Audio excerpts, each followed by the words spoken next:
Beloved as Hetalia is, there have been multiple relationships throughout its successful anime series. One of the most popular reasons for its popularity is because of the nation's relationship with their families. One of the most well known is the North American brothers, or Americanus as it is classed in the Hetalia fandom. Which is why in this video I will be reviewing one of the most recently released heta games, the Fraternal Bond. Given the title screen of this game and the meaning behind those three simple words, this definitely got me intrigued about playing the game before looking up on what the story was about. Another thing that caught my attention was the fact the title screen shows America and Canada in their Revolutionary War uniforms, giving me an impression about the story of America's rise and war for freedom, but from another perspective which makes the story even more interesting than the original plot from the Hetalia manga and anime.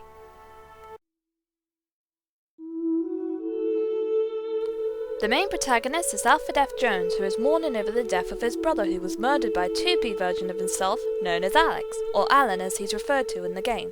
Hoping to save his brother, he travels to the timeless zone where there are multiple portals to be able to travel to key events in history.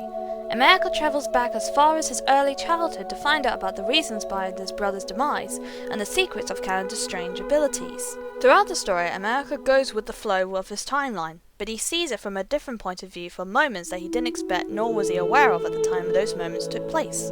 For most part, the story was basically straightforward.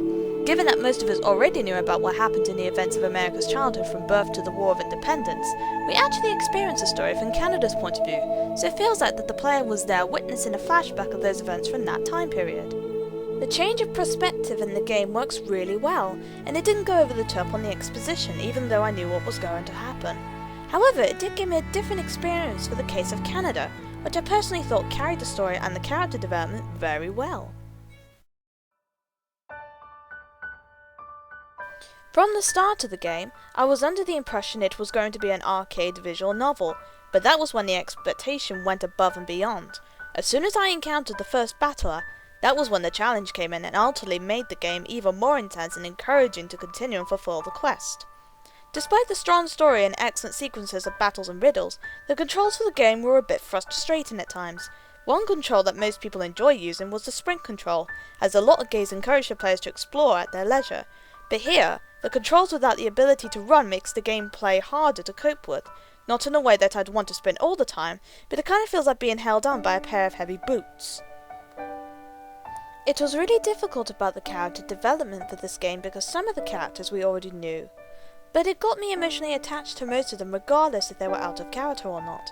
I really liked how they included France and England for most of the game, because it adds to the experience of how they changed throughout the time periods America travels through. And I had to admit, it was amusing how these two kept bickering like an old married couple.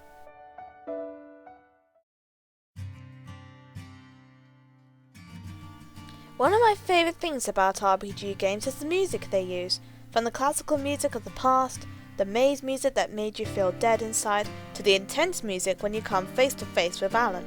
From the moment I opened the game, the song Zombie by the Cranberries was playing in the background, which helped me set the overall feeling of sadness and hope that we'd experience throughout most of the game. There are a lot of great moments that I thought was genius. The angel that I came across doesn't give any hints of why they're there or where they came from, but when the angel's identity was revealed, I was astonished. It was something I didn't expect Matt aka 2P Canada to appear out of nowhere. The game isn't short on the comedy that made Hetalia a beloved anime series to this day.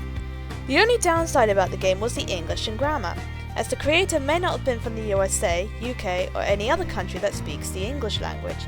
It's understandable that it is hard to be able to write English sentences when you're not used to it.